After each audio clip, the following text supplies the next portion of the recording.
This is Pop Culture Yearbook. On this show, we pick pieces of pop culture that were important to us in a given year. We then discuss memories and take Here we go again, guys. Guys, what's going on? You got a little bit of that laughing before we gas. started recording this time. I'm Brad. I am Pete. And I am Giff. For some reason, I'm looking at Gifford while I'm doing it, and he's not doing anything different, but I don't know what's gotten into me the last 2 weeks. Gifford, you sounded like you had a little Alabama accent there when you said that. Yeah. Alabama accent. I don't know where that came from. All right. Well, Gifford's evil twin from Alabama is joining us tonight. Evil? Oh, that would make sense because that would mean that the regular me is the good one. Hans right. Ramore. Mm-hmm. Hans. Friends reference. Anyway. So we are here to wrap up 2011. And we got another fun movie coming. We do. Right, Pete? Yes, we do. Yes, we do. This is a movie I love from 2011. There was a couple, and I may have talked about this, but on our earlier episode, but I believe you did. A couple in 2011 that I was really wrestling between. Both of them are kind of similar in terms of their comedy styles, and both of them star Jason Sudeikis, as a matter of fact. I was looking at doing Hall Pass, but the one I landed on was Horrible Bosses, just because I think all of us, and probably all of our listeners, at some point in their lives have had a situation where they've had a boss they didn't like very much. And so this is a movie that everybody can relate to. Horrible Bosses is, I just love the cast in this movie, by the way. It's an all-star cast. Great cast. Many great comic actors, and just some that are just great, Oscar caliber actors too, that have kind of bit roles. And some that have been canceled. Some that have been canceled Yes. as well. They fit all those categories. Literally was a horrible boss and got canceled. Right. That's true. He played the part really well. Mhm.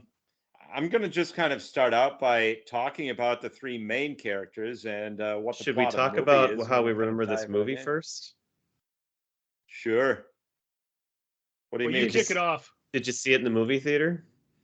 Oh, I don't think I saw it in the movie theater. This is how we I usually think- start, is with our memories. Yeah, I forgot about that. I was in He a doesn't daze remember there that. for a moment. No, I don't actually recall seeing it in the theater. I think it was just I was, probably home alone once or something, and I said, "Hey, this looks like a good movie that I hadn't seen," and I watched it at home. I don't think I was with anybody. No fond memories in particular about it, other than the movie itself. So It's kind of sad. go ahead. It is sad, but it was. I know that it was I did see it enjoyable in the nevertheless. My wife and I saw it in the theater, and we both laughed a lot and liked it. As you said, it was something that you could really identify with. I haven't had too many of these business world type bosses that were terrible, but still there have been people that have been kind of eccentric and different. As I was watching it, it kind of reminded me, I never really made this connection before, but it's kind of like a big budget Office Space. Yeah, I'd give you that. And In a Jennifer way. Aniston is in both. Yeah, So I made that in a way. Although this one has more of a defined plot than Office Space. Office Space. I know was- they're not the same movie, obviously. they're not the same I'm movie. just saying, but, the idea of a boss you hate and trying to get rid of them or get out of your job, and it just we talked about that last year, and it just made me think they were a little bit Right. similar. that's One of the true. reasons why I like it, I think, is my whole point in saying that, because I love both Yeah. movies. Sure. All right, I'm done. Gif. Well, and Go ahead. again, with 2011, 2 kids at this point, I really wasn't going to the movie theater anymore unless it was for a kid's birthday party at the theater, and then we were watching some animated movie. So I would have watched this the first time, most likely on Netflix or just regular television, and caught it there. So, but again, like we were saying, the cast is so excellent. Not only the major players in it, but all the bit actors. So I just loved it right off the bat. By the Right, that way, was if nice. you have kids listening, I'm not sure how we're going to get through this with without or with it being a totally clean episode. I think I'm going to have Correct. to check the little explicit Well, I content love how they box introduce because there's a cast lot too. going on. Mm-hmm. They introduce each of the cast like in the movie Yes. and name them, which we got to go through their names, and it's great.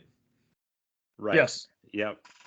So I'm going to start by Nicknames, that going is. through our three main characters and then the little storyline that each character has. Our first character is Jason. It was played by Jason Bateman. This is Nick. He is the one that works in some sort of fancy corporation, reporting to Kevin Spacey. And Kevin Spacey actually, it may have actually added to it now, knowing who Kevin Spacey is, that he's just an asshole, and because he does and the movie would play describe him as a total fucking asshole. Correct. Yeah, total. That's right. Total fucking asshole. And he plays that role really well in this movie. Like every single thing gets under his skin, and he hates everything and everybody, and he's just the absolute worst boss. And Jason Bateman is he's been fighting to get this promotion to like the head of marketing or whatever it was, and he had been getting promised that he was going to get the promotion all along, and then of course when it was time. You didn't get the then promotion, it was did like you? He showed up 2 minutes late for work one day, and it was like everything had to be on time. Yep. And then he caught him lying about showing up 2 minutes late for work, and then that allegedly cost him the promotion. But it was just Kevin Spacey being that asshole. And Jason probably Bateman's was never gonna. Go ahead. Well, he's been putting up with all this because his mantra at this point was the key to success is taking shit. That's Correct. right. Yep. He's putting up with it because it's going to pay off. But then for 8 years he's been putting up with boss is a TFA, then it doesn't pay off. Right. All I can say is I've worked in corporate America for 23 years, and he's not totally wrong on that. So anyway, that kind of sets up Jason Bateman's character. Anything else anybody want to add on that character in terms of the character setup? Well, one of the things he talked about in the beginning voiceover, where he's talking about what he's gone through, he told a nice story about his Gam who came to this country with $20 in her pocket, and she worked hard her whole life, didn't take shit from anybody, and she turned that $20 into $2,000. And that was his whole reason for it. You just got to take shit, just put your head down and work hard, and eventually you'll get that big promotion. And he ended up not getting it in the end, so that sets up his angst. Who did get the promotion, by the way? Harkin did. Kevin Spacey's character. Spacey took it himself and added another title to his door and extra money to himself. And a bigger he only took 85% of the salary, so because that's the sacrifice he was going to make. Right. Yes. So he gave himself only an 85% raise. Yes. Our next character is played by Jason Sudeikis, who plays Kurt. Now, no, you got those out of order. Our next one's Dale. Do I? Yep. Charlie Day. Dale. I'm sorry. Oh, well, I wasn't necessarily going in order of. All right. Okay, fine. I was just. Oh, we're into the movie here, Pete. Yeah. Okay. Well, in that case, then Charlie Day. Now, there's a little bit of a dispute here in the movie. Most people probably didn't catch it, but because my wife is a dental hygienist, I caught it because she has explained to me this difference before. And in one point, they refer to him as a dental hygienist. In another, they call him a dental assistant, which are two very different roles. So which role was he playing? Well, he seemed more like an assistant because he's in the room with her the whole time. He's in the room with the dentist would be more indicative of a dental assistant to me. They don't really ever show him cleaning teeth or doing any of that stuff. Right, on his own or anything. Right. Yeah. So, Well, because but he I don't said know. originally he worked as a dental assistant, but then was referred to as a hygienist later on. So I always thought he was a Yeah. dental assistant. And I And- knew when I was watching this that you would have the goods on that, being that your wife Yes. works in the dental industry.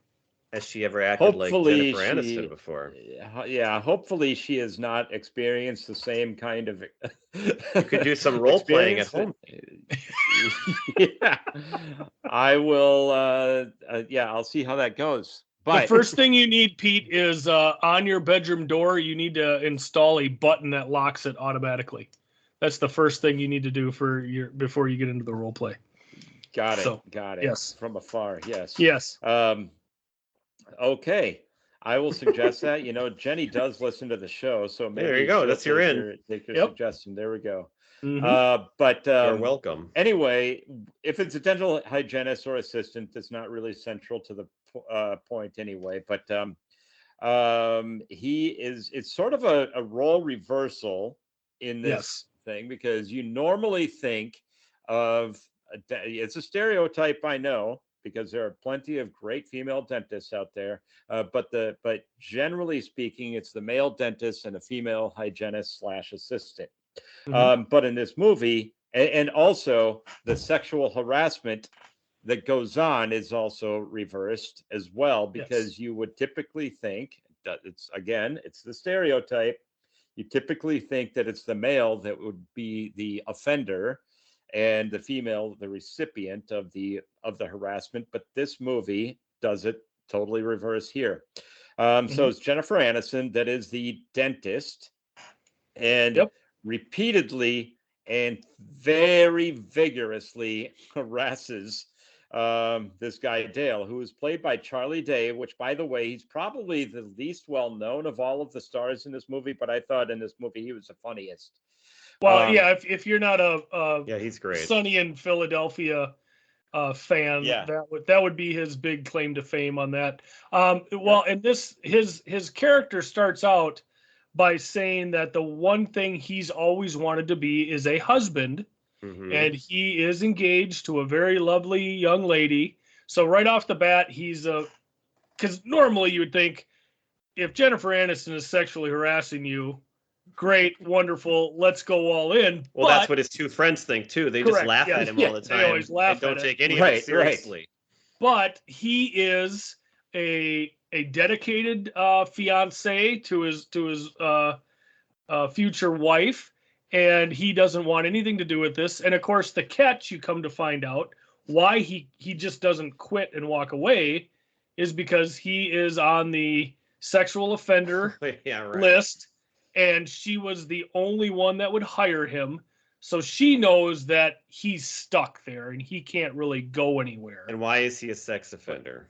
Because That doesn't sound so good. inexplicably there was a playground next to a bar, and he went outside and he had to go to the bathroom in the middle of the night when there were no kids anywhere, and he whipped it out and took a whiz in a playground. Yep. And he got picked up for public urination, and they, just for fun, added a sexual offender rap to his sheet. And she will hold him to that because Jennifer Aniston is an evil, crazy bitch, DDS. Yes. That is her This name. is correct. Well, Yes. and what I thought was funny, and you kind of alluded to it, when these three guys, by the way, they're all friends, and they go to the bar later, and they're talking about all these problems, and he's just complaining because she's always rubbing her breasts in his face, and Sudeikis goes, that doesn't sound all that bad. Right. And then this very attractive woman walks by and he goes, excuse me, guys, I'm going to go talk to that woman about her vagina.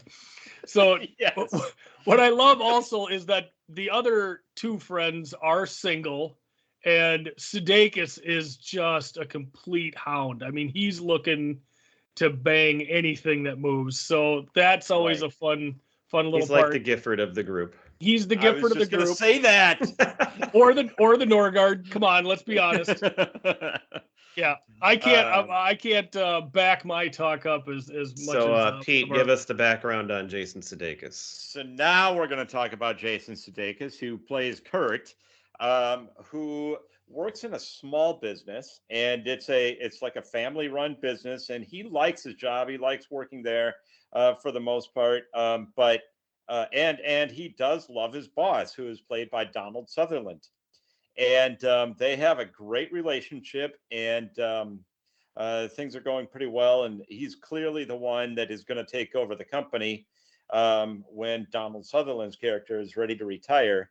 And they have a nice little heartwarming talk right outside the office, and this is where he says that you're going to be the one that takes it over. And then they talk about his cokehead son, who is played that by would be Colin a Farrell. dipshit cokehead son. Dipshit cokehead son, yes. And sadly, as he's driving away, he has a heart attack and crashes the car and dies. It sounded like he died as a result of the heart attack, not as a result of the accident, but either way, he died. And apparently this was before he did all the paperwork and everything to officially say that he was going to be turning the business over to Kurt. And so the cokehead son, the dipshit cokehead son, is now the owner of it. And he is a total asshole to him as well. Did you Right. say yet that it's Colin dipshit. Farrell? Didn't I say that? Yes. I don't remember. I I think was you might have. asking if you did. Yeah, he was either way, he was played by Colin Farrell. And he is unrecognizable, and he is wonderful in this movie. He is phenomenal. Yes. Well, Because at this time, you did not see this role coming at this time for him. He was always in such serious stuff. And Yep. Well, the other thing I'd like to say for Donald Sutherland, and again, I love watching Donald Sutherland, but he kind of reprises his role from 2003's Italian Job, where he's kind of the father figure and who gets knocked off early in the film. And I just always thought it was interesting that he just has these quick little on-screen parts, but he's so great in them, and you just love him. And then he is no longer with us for the rest of the film. Right. Yeah. And so basically the plot of the movie kind of comes together in the bar when these guys are all talking, and they're all talking about somebody brought up that they should just kill their bosses. Yep. And so they were kind of joking, and then realized, you know what? Hey, I'm, kind of half kidding. And then they kind of go back to whose place was it that they went back to where they were playing video games and kind of cooked up the plan a little bit. That was more. Bateman. Well, before that, though, yeah. They all talked about how they just need to quit their jobs. The other two are just going to quit their jobs and go find another job. And then they run into a buddy of theirs who works for Lehman Brothers. Yep. And he's like, I've been looking for a job for 2 years. There's nothing available. Oh, yeah. I'm living at my mom's. Can you buy me a drink? He offers to go in the bathroom with the guys and give them hand jobs for $40. Like, he is completely strapped for cash. So they're like, well, obviously we can't quit because we'll never find other jobs. So that's when they decide we need to knock these people off, and our lives will be so much better if they're no longer around. So yeah, they go to Bateman's house because I think what pushed Dale over the edge, because he's like, no, I'm not a killer. I'm not going to kill my boss. What puts him over the edge is that Julia, his boss, Aniston, because he's now engaged, she wants to make sure that they have sex before he gets married, because she doesn't want to mess with the institution of marriage. And she tells him, I'm a squirter, Dale. Yes, right. All of these, right. Yeah. So all of these situations are escalating and escalating, and so then eventually they discuss a plan that obviously these three guys are basically like us. There's no way they could actually carry out a plot like this where they're going to be able to kill three people without getting caught or anything. They're just regular guys. And so they discussed they should hire a hitman. And so they did some check. Well, the first thing they did was they looked up in the phone book. Dale looked up online. Yeah, he looked it up online, and so he found an ad that said men seeking men. And he did not realize that we were he thought that meant that we could a man. Well, they can were hire men. A man to do it. And these things are hitman. coded under things like wet work. Right. Wet work, right? Because like CIA, wet work is like, you kill people. So he's talking like he knows what he's talking about. He's like, well, you can't put assassin or hitman on the internet because that'll get picked up. So they talk about, it's all coded like wet work. And so he contacts a guy to meet them at a hotel because you don't want to meet him at your house. You got to use your head. You don't want this guy knowing where you live. So they Right. set up a rendezvous with their hitman in a seedy motel for their first meeting. And when he pulls up, he looks like he is a hitman. He's got the sleek black hair, the dark sunglasses, which he's wearing at night, and Mhm. the black leather jacket and everything. Hart. He looks like a badass. Yes, exactly. And he comes up, and it turns out that it wasn't a hitman at all. They find that he starts laying out a tarp on the floor. Yep. And what wet work means is that they would urinate on each other. He would urinate on them He for would money. urinate on them. Right. 'Cause- And of course they say, no, that's not what we're looking for. And so the guy's like, okay, well, I still expect to get my $200. And Dale, they go, really? You thought this would get done for $200? Dale's like, I thought it was a good deal. Like, and then he goes and takes a piss. yes. And Sudeikis like, that was going to be honest. That was going to be honest right there. So then they got to come up with a new plan. And so then they drive around the city and they have what is effectively OnStar, OnStar, a voice communication system from their car. And they call it something different in the movie. They didn't use the brand name OnStar. I always but put OnStar on my notes. Yeah. Yeah. I forget what it's called. So Navcom or something. I don't know. he asked them. He asked him to take him to the most dangerous part of town, which reminded me, Brad, of what? What movie did that remind me of? Any guesses? We just mentioned this movie before we started recording. In fact, A Christmas Story. I no. don't. We were talking Coming about to honeymoon in America is Vegas. what- Oh, no. coming. Oh, yeah. Talking about the Oh, where yeah. he says, "Take me It's to the a most real dangerous shithole. part." And so then, That's the part where Colin Farrell really makes Sudeikis mad, Yeah, we passed past that. because there's a couple go great ahead, why don't lines you there recap though. it? He puts him over the top because Jason Sudeikis, and he gets mad. He says, "You're 3 hours late," and he says, "Yeah, I was at a funeral for your dad." And he's like, that kind of stuff would work when my dad was here, but not now. And he's like, that literally doesn't make sense. I wouldn't be at his funeral if he was still around. Right. And then he And- tells him his job is, "I want you to fire the fat people." Cut the fat around here. And he doesn't want to do that. And he says, "Okay, you got to get rid of the guy in the wheelchair." And he says, "He Wheelchair, freaks me out rolling around in his special little secret chair." And of course, he wants to get the guy's handicap parking pass so that he can have it in his car because he's just such a despicable person. He's like having like strippers and coke in the office and parties, and he's just and he wants to. This company they work for is a chemical company, and he wants to get cheaper disposal for the chemicals. So Sudeikis is like, if I kill this man, it's better. Otherwise, he's Saves a gonna bunch of other poison. people. Yeah, he's gonna poison a bunch of other people. So really, I'm doing, But just to set up the whole, because that put him over the edge. And then Jennifer Aniston gets worse too, because she comes on to him again. She's naked under her robe, and she tells him he can't quit. And then she actually bribes him with pictures that blackmail she them. took Blackmail. that she's going to show Yep. his fiance if he doesn't have sex with her. And Yep. so that puts Dale over the edge too. So there was a few more things that even led them further along to get to this big decision. Correct. All Yep. of the picks, by the way, were actually, he was totally innocent the entire time. I want to reiterate. He was that. passed out never with the did it. gas, He was right? being he was being and set she up. just She was setting set him the up. thing up herself. Yeah, Yes. she was doing some dental work on him. He was under gas, knocked out, and then she poses him in all these, positions of having sex, and and she took all these pictures so that way she can blackmail him to have sex with Right. her against his will. And of course he yells like, that's rape, like I was raped, like this is horrible. and it is horrible. But again, you have to understand also that it's Jennifer Aniston, and His friends still don't she's care about rather fetching. Yeah, Yeah, know, they it don't doesn't care sound all one that bad. Yeah. All right, Doesn't so sound I'm that sorry. bad. That brings us back to the Bad Neighborhood, which gets us pretty soon. You're going to bring up another great character, I'm sure. Oh. So. Yes.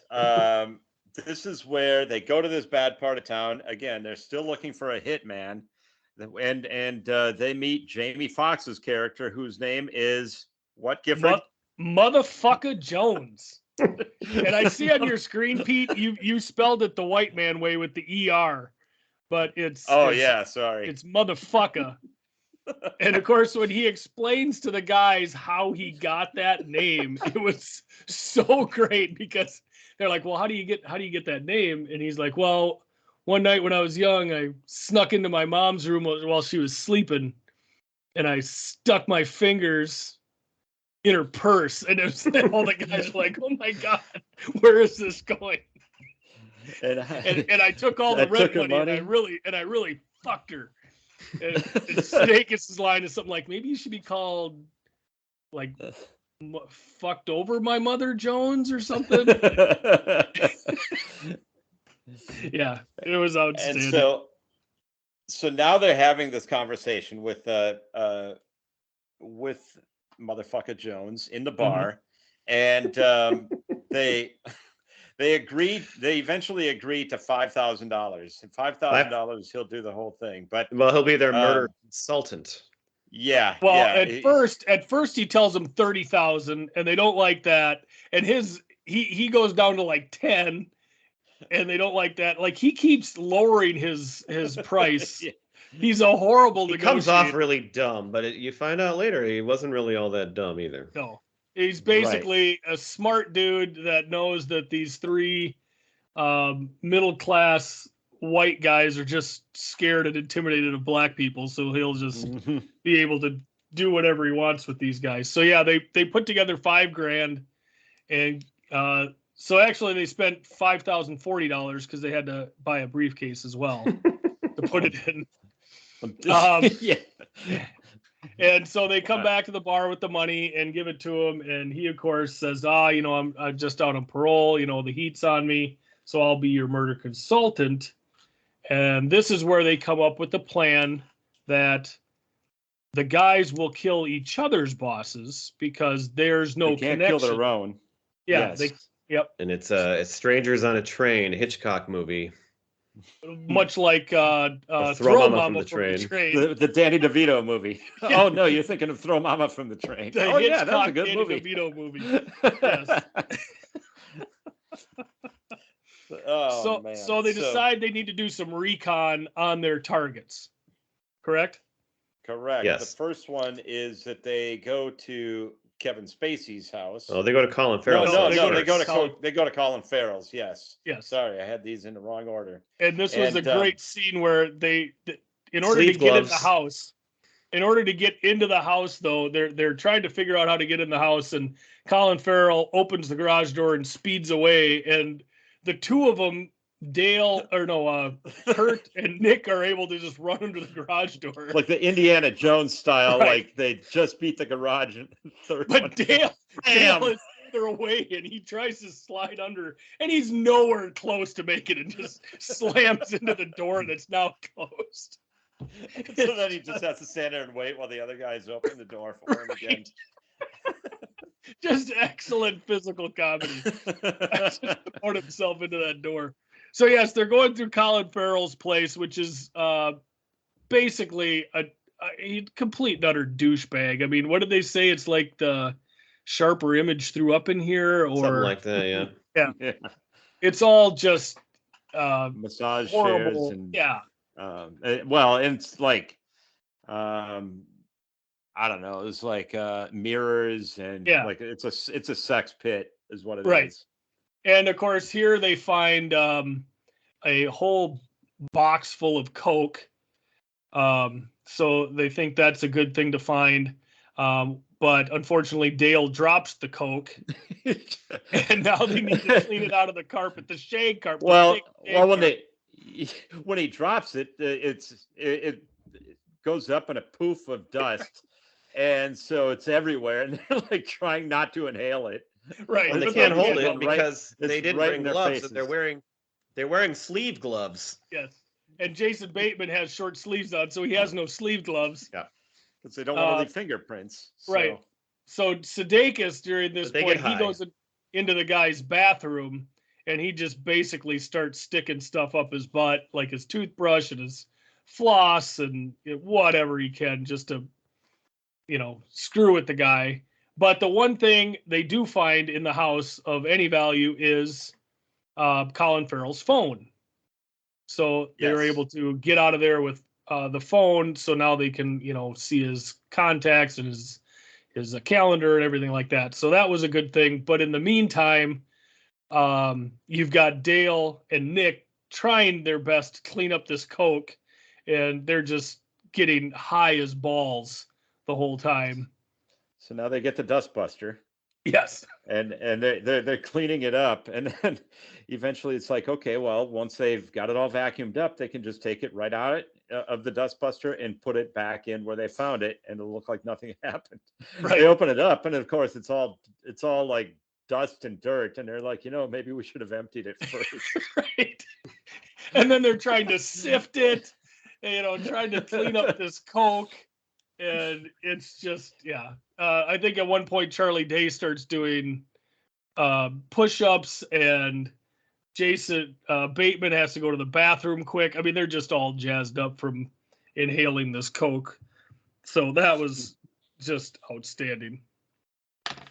What's the All right. next place they go Then to? they They go to Kevin Harkin's. Spacey's Now we go- house. Yeah, they go to Harkin's place, and they decide, okay, this time we're gonna leave Dale in the car as a lookout, and they're gonna the other two are gonna go into the house and do some recon there. And there's this great scene where they're trying to figure out how to get in, and Bateman's character finds a hide-a-key rock. He's like, "Hey, look at this!" And he gives it to Sudeikis, who tries to throw the rock through the glass. through the glass, not realizing that it's a hide-a-key. And it doesn't even do anything, though. Luckily, it does no damage whatsoever. It just Right. hits the glass and drops. It bounces off. So they make their way into the house, and there's some fun stuff with the family cat that keeps coming out of absolutely nowhere and scaring the crap out of them. And Sudeikis sees a picture of his wife, and he says, "I'd like to bend her over a barrel and show her the 50 states." I don't think that's a saying. Oh no, people say that. People say Yeah. that. I think I heard it in a movie. No, that's at the end. Hang That's on. at the end. But he did say, yeah, So I good. heard it somewhere. It is now. So yes, Harkin's trophy wife is played by Julie Bowen, and so we meet her later on as well. But while the two of them are in the house, Dale is outside just jamming to the radio, having a good time. He's got a peanut butter sandwich that he brought with him, and he's got the window rolled down, and he eats the sandwich, and he just throws the baggie that it was in out on the road. And we see Harkin, who's out for his evening jog, come up behind him, and he sees him littering, and he gets mad that he litters. And he picks the bag up, and he's kind of shaking it at him. And Harkin, Spacey's character, starts to go into, is it anaphylactic shock from Is the that, penis? I don't know what you call it. I'm not. What am I? A doctor? But he's going to yeah, die. it's an allergic. Yes. It's an allergic reaction. And how Yes. perfect is that? Severe- Right. Yes. So he goes into he's having this seizure. He's gonna die. But of course, these guys never thought to say, "Hey, this is my boss. Here's a picture. This is who we're going after." So Dale, he just thinks this is a guy he needs to save him. Spacey's character has the EpiPen on him, so he kind of points to it, and finally Dale's able to jab it into him and save his life. And Julie Bowen, his Harkin's wife, shows up and thanks him. To which and he's Harkin hugging him and thinks, everything. "Yep." To which Harkin thinks that, "Oh, you must be banging this guy. Is this one of the guys that you're sleeping with?" And in all the commotion, the guys see this from inside the house. All they think is they see Dale stabbing him right out on the street. They think that he's killing him. So in their haste to get out, Sudeikis drops Bobby's phone in the bedroom under the couch. Bobby is Colin Farrell's The character. cokehead. Yeah, the cokehead. They were in the previous house and got his phone. Yep. So now we've got Bobby's phone in Harkin's bedroom, and they take off. And what I love is that while Nick and Kurt are walking down the street after Dale is sped away in the car, they are arguing over who would get raped more in prison, because now they know they're going to prison. And they aren't arguing like, oh, you'd get raped more, or, no, you'd get raped more. They're actually arguing, I would get raped more than you, basically saying I'm a better looking dude, Yeah. So Dale finally catches up to him, and I think they ended up asking him, well, real question here, who would get raped more in prison? And Dale decides that it would be Nick Bateman's character, because he is weaker, basically. And Sudeikis is like, yeah, you're right. He'd get raped more than me. Yep. But now when they have kind of an aha moment after, as terribly as it went at these last two houses that they were at, it was just all a comedy of errors and everything. They're like, we did get some pretty good intel here. Correct. Because they found out that he was a cokehead. The first guy was a cokehead. And like where he kept his coke and everything. And that the second guy was allergic to peanuts. And so that could present an option if you're trying to kill these guys. And so then they decide, okay, what can they do with the coke? And then if they get rat poison, they can poison the coke, and they can do something. They can get a bunch of peanuts and find a way to put it in his shampoo. That was the plan. Because he had I don't even know if that would work.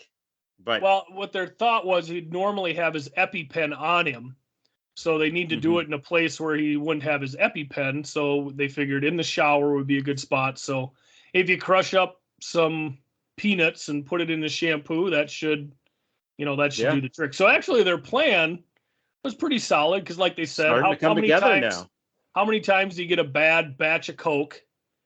So he's going to OD, and that'd be a good way to go. So they have a pretty decent plan put together here. Then they get a lot of help, because Harkin finds the phone of Colin Farrell, and he just goes to his house and shoots him. Yes, that's a little later. Yeah, first they go next grocery thing on my shopping. list. Yeah, that's I got that. They went to Walmart, right? And they they picked up their rat poison and the peanuts, and they got a ton of peanuts because they're on sale. Yes, yeah. Dale just goes nuts. It's like 2 for $1. You can't beat that. So he fills up his whole cart, takes as many as he can carry with him. That's a good deal. Right. So they send Dale to Harkins to put the peanuts in the shampoo. They send Nick over to Bobby's place to figure out when he can get in to put the rat poison in. And then they send Kurt over to Julia's to do some recon. Yes. Brilliant plan. Brilliant plan. You're going to send the horn dog over to the Nympho's house to get some recon. That's a good idea. So go ahead. So Kurt is hanging out outside of Aniston's place, and of course, I knows that he's out there. She doesn't know who he is, but she knows that somebody's watching her. So she goes into the house and proceeds to eat a bunch of phallic foods, like she starts bananas like a popsicle, a hot dog, and then a banana, and eventually coaxes Kurt into the house. She just opens the door and just basically says, quits playing around. Come on in. But what I love is you got Nick sitting outside of Bobby's place waiting for his opportunity to go put the rat poison in. And he's on the phone with Dale, because Dale, he's like, I can't do this. I can't kill a guy. I just can't do it. And at that point, Harkins shows up, knocks on Bobby's door. He opens the door and caps him. Like right there, right at his front door, shoots him. So now we got Colin Farrell's character's dead. And Nick is relaying this on the phone to Dale, and Dale's like, "How's Pellet doing?" And Nick's response is, "He's doing pretty fucking dead, Dale."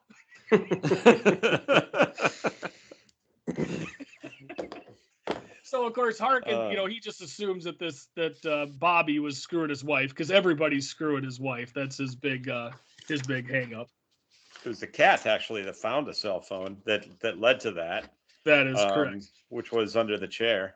Yes. So they meet back up with Kurt, and Kurt basically tries to explain away that, she was trying to seduce him. She was being very suggestive, because a popsicle, a hot dog, and a banana is not a meal. That's not a regular meal. And Nick concedes, well, you know what? You're right, because she went cold to hot, and that's not how you eat a meal. So he kind of almost forgives him for going in to the house to have sex with her. And Kurt's argument is that she won't be going after Dale anymore because he put the wood to her so well that, now she's not going to be horny at work. So that works out. So Nick, he gets photographed at a stoplight speeding through after Bobby's murder. So the cops, because of all the chaos. I love now it's a chaotic kind of chase when scene. they first take off and he's trying to grab the seatbelt and it won't go, and he just goes, "Oh, Toyota." Oh, Toyota. Because when we saw that the first time, I have done that exact same thing, and my wife just started laughing, and that happens in the car all the time. It's just a wonderful little touch. So the cops get on these guys pretty quick, and they're all sitting in the car, and the cop comes up and says, "Hey, we just had a murder, not too far away. We found your car leaving the scene of the crime, or near the scene of the crime, at a high rate of speed, blowing through a stoplight. And, I'm going to need you guys to follow me down to the station for questioning." And of course, Kurt the officer happens to be black, and Kurt leans across and says, "Officer, my man," and tries to do the fist bump. And the very next scene is now the three of them are riding down to the station in the back of the car rather than being allowed to drive down themselves and follow the officer. Now they've been put in the back of the car. And before that, when he pulls him over, he says he was drag racing, but he's driving a Prius. Yes. And he goes, "Yes, I don't win a lot." Yes. Well, that's when they were being questioned by Detective Ron White, by the way, was one of the detectives in this scene, which I got a kick out of. So they were able to get out of the police station because Dale's knowledge of law and order comes into play here, where he figures out that they're not actually under arrest, and he was very proud of his ability to get them out of a bad spot. So the guys, this was amazing, like how he was able to do that, because he was like really, really confident and really, really nervous at the same time. Yes. He's like, I think because of the Fourth Amendment, you can't do that. Right. Well, that's a really good impression, Pete. Right, it was. Thanks. What it reminded me of was the scene in Old School during the debate where Will Ferrell's character blacks out and makes this perfect argument in the debate, and then comes to afterwards, "What happened? I blacked out." And that's what that reminded me of, was him just all of a sudden everything clicking in his head, we're not under arrest. So I think he threw an ergo in there too at the end of this. Yes. Yeah, he did. Maybe a vis-a-vis. Possibly. Or something. I don't remember what else, but oh God, it was just good. So the guys decide, well, now we got Harkin. What we'll do is we'll go to his house. We've got a tape recorder, and we'll get him to confess somehow. You got to get it on tape. Right, because we know that he killed the other guy, so now we can get rid of him because he'll be in prison. So they go over to Harkin's house and they sneak in, but unfortunately, there's Go ahead. When do they talk to motherfucker Jones about his why he went to jail? Oh yeah, that's right. Is that before this? They go to see motherfucker Jones again, and they talk about how one of the guys we were gonna kill killed one of the other guys we were gonna kill, and he was like, "You guys are like masterminds at this." So they they bring up like, well, you've killed somebody, and that's when he tells him why he's on probation. And you can take it from there, Brad. Well, so you ever see snow falling on cedars? Yeah, they said like no, but he was in there filming it for a bootleg, and that was his big crime. Yes. But then there's a great line because one of them then says something about the movie, and motherfucker goes, "So you do know the movie? So you do know the movie?" Like, that's important. Yeah, there's something like, you went to prison Of course, I know that movie, Ethan Hawke. for filming an Ethan Hawke movie, so you have seen the movie. Yes. But So, now they're yeah, ready now- to go record. Well, I think it was his idea that they need to get it. It was motherfucker Jones' idea to have him wear the wire and get the confession on tape, right? Is that how that happened? That's what it was. He's Okay. You their are correct. consultant, so now they're going to go try to do that, Yeah, another good idea. and it They're almost getting works their money's perfectly. worth out of this. Yes. Right. Little So they glitch, come- though. They come into Harkin's house, and he's not there yet. They get the everybody stands up and yells surprise because they think it's Harkin coming in, and of course it's not. So they got to go hide again real quick with the rest of the party goers. And of course Kurt ends up hiding right next to Julie Bowen's character and starts hitting on her immediately. Like, says something about, Nick didn't tell me that his boss was married to a supermodel, and she's like, "Oh, I'm not a model." He's like, "Oh, when did you stop?" So she's just eating up everything he's saying. So he's the one who's got the recording device on him. So Harkin comes in, they do the surprise. Dale and Nick follow Harkin into his office, where he proceeds to confess to everything, and tells the guys like, "I'm going to kill you. I don't care. The pellet guy, like, that's no problem." And of course, at this point, they realize that Kurt is not in the room with them with the No, recording they didn't device. realize it. They turn around like, "Gotcha," and then he's like, "He's not there," and like, "What the hell Where's happened?" Kurt? Yeah, where was Kurt, Pete? Where is Kurt?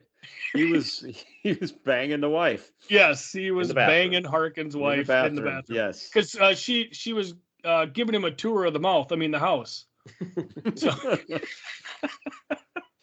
So now they got a hightail it out there. But even Oh, before though, this is such a great scene when they do yell surprise at Harkin when he comes in, and he like screams and spins Just around, absolutely "Oh, I hate that!" pissed Yeah. off. Right. And he's just so mad. Totally pissed. Yep. That's a great acting. One Yes. of the last great things Kevin Spacey did. Mm-hmm. So they Anyway, where were we hightail it going? out of there because because Harkin was going to get his gun. He tells them, "I'm going to kill you guys." So they get out of there, and while they're driving, Julia calls Dale, and she starts, she says she's getting impatient. They need to, get this deed done. And while they're driving, Harkin starts slamming into them in his car. And But I they're just talking wrote, about moving to Canada before that too, which is funny. Right. Because We're one gonna of have them to learn says, "Now we're going to have hockey." to learn the metric system and buy coats and sweaters and learn hockey and all that shit." So Dale, he's talking to Julia about all the things that he's going to talk dirty to her. And I just love it because that is not in Dale's character to be able to talk dirty. So What did He he say? start- Well, I'm he gonna. starts All during talking the dirty to her. He goes, chase. "I'm going to make you feel good with my fingers and my tongue and whatnot. I'll Yeah, slap you whatnot. in the face with my cock. I'll go up and down on you and rub my naked butt on your naked butt until it's raw and red and we're both chafed up real bad. I'll spit on your arms and stuff, and then I'm going to jam my skull into the crack of your ass. And I'm she going to loves dance it. on your boobies and jump up and down on your butt." Like, it's so non-sexual, but he's just trying to come up with anything he can. And the But whole she loves time- it though. Oh yeah, she's like She is a masturbating in the crazy tub woman. during it. Yes, and the whole time Harkin's like slamming into their car with his car. Oh my god, it was just absolutely ridiculous. So their OnStar guy from earlier in the movie, he checks in with them because there's been they've been in a collision. Is it and of course- Najit? Is that his name? No, it's Ahmadinejad. Ahmadinejad? Oh, that's right. Ahmadinejad. What was his American name? It was like Gregory Henry or something. It was Gregory. So he checks in on him and says, hey, you guys have been in an accident. Are you guys okay? And he's on the phone with them, and they're like screaming about how, my boss killed a guy. And so their car gets disabled by Gregory because he has to. It's part of the procedure. Yep. So at this point, Harkin catches up to him, slams into him, gets him out of the car with the gun, and but then he shoots himself in the leg. Yeah. Basically says he's going to kill them. He's got 6 bullets, so he's going to shoot both of them twice. And then he could just shoot himself and frame them. So he shoots himself in the leg, and the cops all show up. And of course, he starts, pleading his case. These guys are, they're trying to kill me. And that's when they pull out the recorder that Kurt has. And of course, hey, we got proof. He just confessed to all this stuff. And so they play the recorder. And of course, it's him banging the guy's wife. And it ends right before like the good stuff. Right. It ends basically when they get slammed into the real stuff that they're trying. Yeah. Right. So now they're getting arrested by the cops, and who comes to their rescue? Gregory, who's been on the line the whole time, recording the whole conversation, plays it back, and that's when the police go, okay, yeah, you're the guy who needs to go to jail here. And then this is great. So he takes off and runs at them, and Jason Bateman punches Kevin Spacey out. And earlier in the movie, Kevin Spacey had told him, you don't win a marathon without putting a few Band-Aids on your nipples. Correct. And after he punches him, he goes, how do you like them nipples? Right. And the guys are so excited for him. Oh, that was like Good Will Hunting. Good Will except Hunting. You changed the apples for the nipples. He goes, yeah, I thought it was a good line. And they're just so happy that they were able to get out of this situation. So we come to find out that Nick is now the acting president of his new company. And so he's very excited because he only has to answer to the CEO. And this is where we meet our last great character, Lou Sherman, played by Bob Newhart. And he is just, he starts out, he's just the sweetest. I mean, he's Bob Newhart. He is Bob Newhart. Yeah. Yep. And he's just this sweeter old man. And they're talking in the parking lot. And we come to find out that he has his assistant in the trunk because his coffee was cold. And this poor guy is just, he's like, I need to take a shower. Please, somebody let me out, And so it turns out Bob Newhart is I didn't write that one down. A twisted old fuck. Twisted old fuck. Is that what it was? And we come to find out that the new boss at Kurt's place is Margie. And because she was the most senior person. So she was the fat one he's supposed to fire, right? Right. But she's not fat. She's pregnant. But then Kurt asks her when the baby's due. And of course, she says she's not pregnant. So that was a great little part. Yeah, exactly.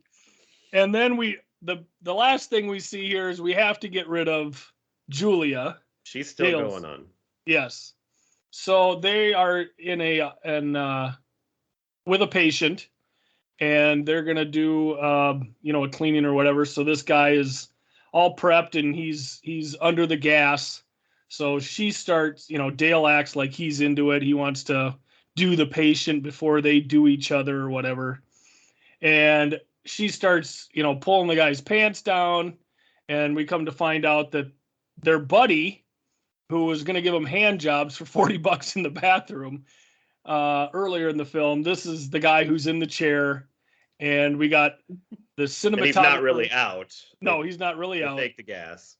And we got the cinematographer himself, motherfucking Jones, putting his talents to use. Outside the window with his camcorder, videoing all of this. So now she's bribed. Right. So now they can blackmail her, and he basically just tells her off in a wonderful way. So So now she won't be on his case anymore. And So this is such a great ending because it's like back to the old 80s movies where you got some of those after credits bloopers and things. And it just, you're already laughing. It's already funny, but you get a bunch of good stuff there. And then the most memorable, awesome part is they talk about bending her over a barrel and showing her the 50 states. And he says, yeah, I think it's from a movie. And Sudeikis just looks at the camera and goes, it is now. right, and then you see Bateman like walk by and wink at the camera. It's That's so good. it's just excellent. They had Yeah. That was perfect. Yeah, you And can we tell had these loved it. guys had a lot of fun making this movie. And again, I love the three of them. I think the three of them together are excellent.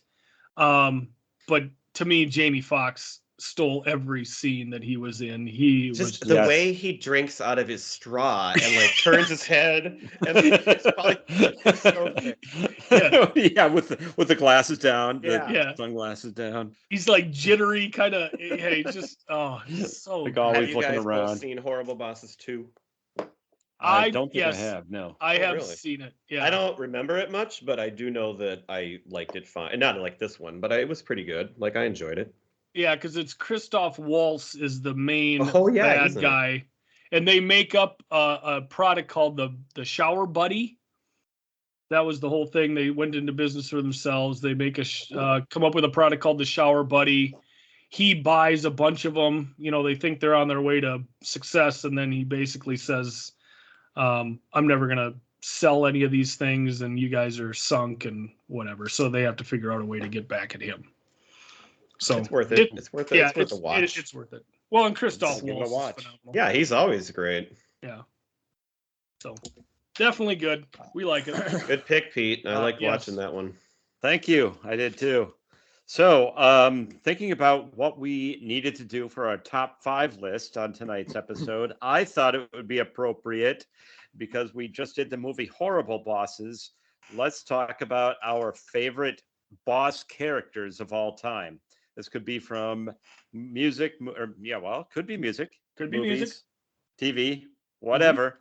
And more. We'll run down We'll run down our And list. more. I understand that Gifford has quite a list. So I why do. don't you kick us off? Maybe with he your should go list, Gifford? last. I could We go can do that. last. Yeah, Why I'll don't go you last do yours because first, I have. and then I'll go second. Brad, you go first. Mine's then. not very long. Well, yours and mine, Pete. So then Gifford You can just say that That's what again. she said. fill in the Yeah. blanks. All right. I don't really have an order here because I was doing it quickly. I didn't have many from movies, so I tried to find another one. But one boss that I do like, a movie that I really love that we'll probably do someday maybe, is Big. And Robert Loggia in Big as Tom Oh. Hanks' boss. He's a very Yes. good boss. Very and you got likable boss. the iconic scene with the piano, the big Mhm. piano. So he was good, and he's a good actor. The other movie boss that I have is, of course, I've mentioned Office Space, Lumbergh, Bill Lumbergh. and he's not a course. good boss, but he is a very memorable and wonderful character.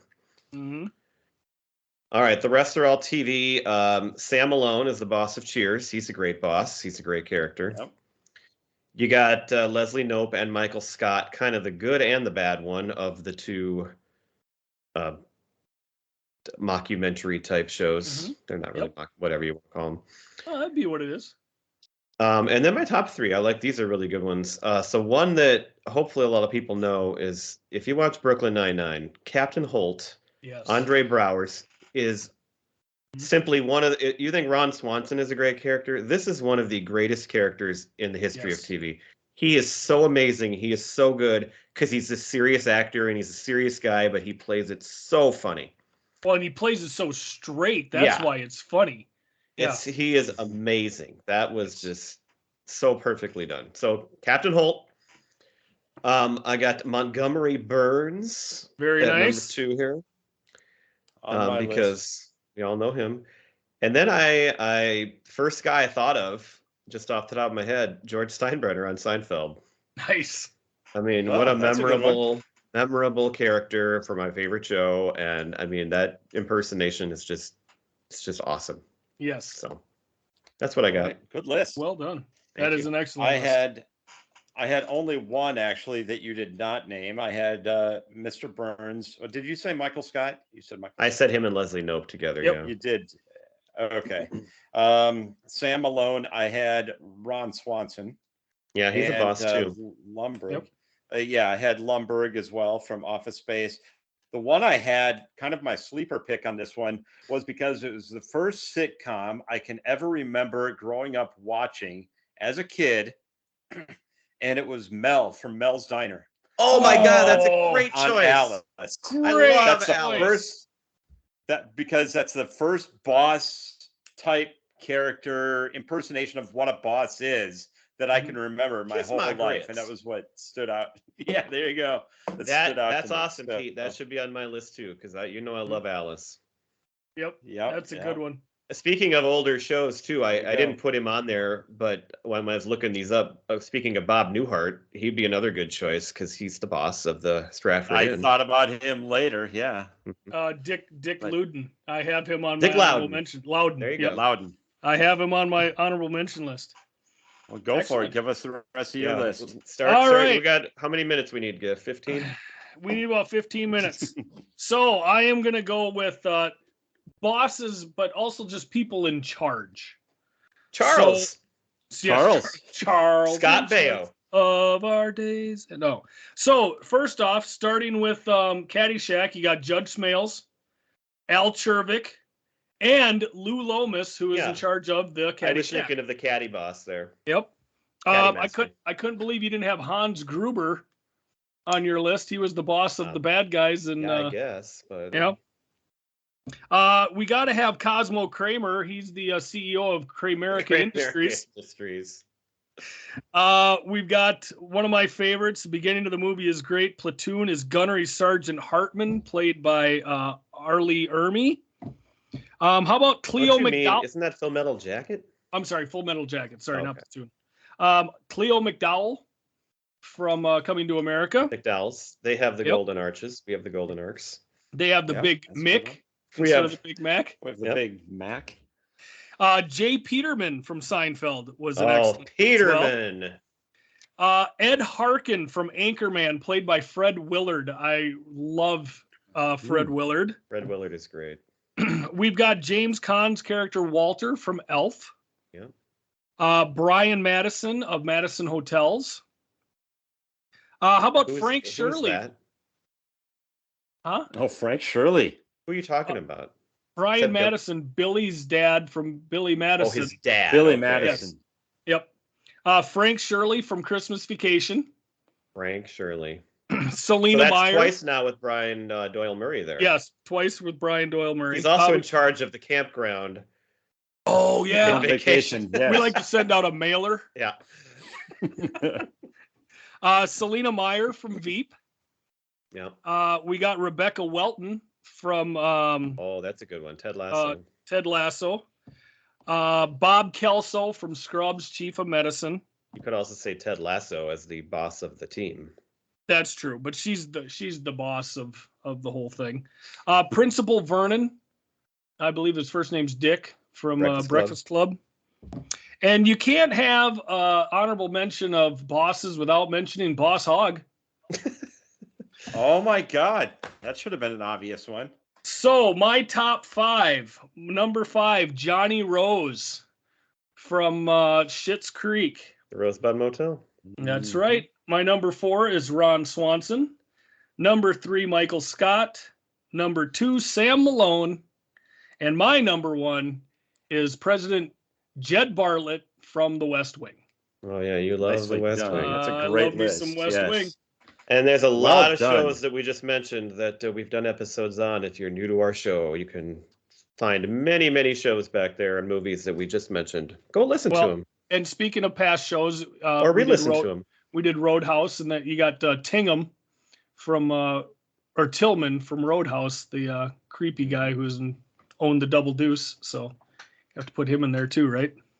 You have to. Maybe not. Or John C. McGinley on Point Break. Oh yeah, there you go. Young, dumb, and full of cum. I think Okay, that's a good one to finish close it the right yearbook there. on. That's a good way to close the yearbook on 2011. Yes. Well done. Mhm. And you know who else makes a great boss, Gifford? I would guess anybody from Preacher Row. I think James Chong is considered the boss of that man. He's there. he's the lead man You're for right. sure. He's the lead man. So let's finish it up by hearing him sing, standing on your own 2 feet, and standing on my own 2 feet. Yes. All right. All right. I like them nibbles. We'll see you guys. Well done. Bye, everybody.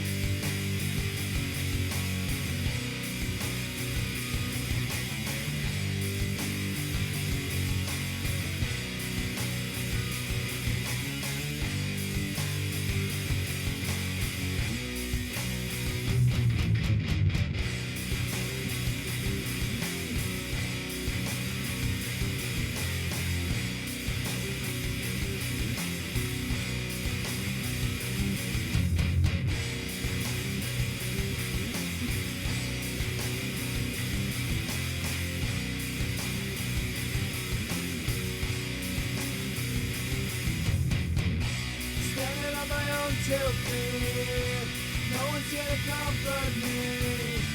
Sorry for what I have done. Sorry that your song is gone. 7 steps and it will be my last. And start to me on my back. I turn and I look to you. I'm scared but there's nothing I can do.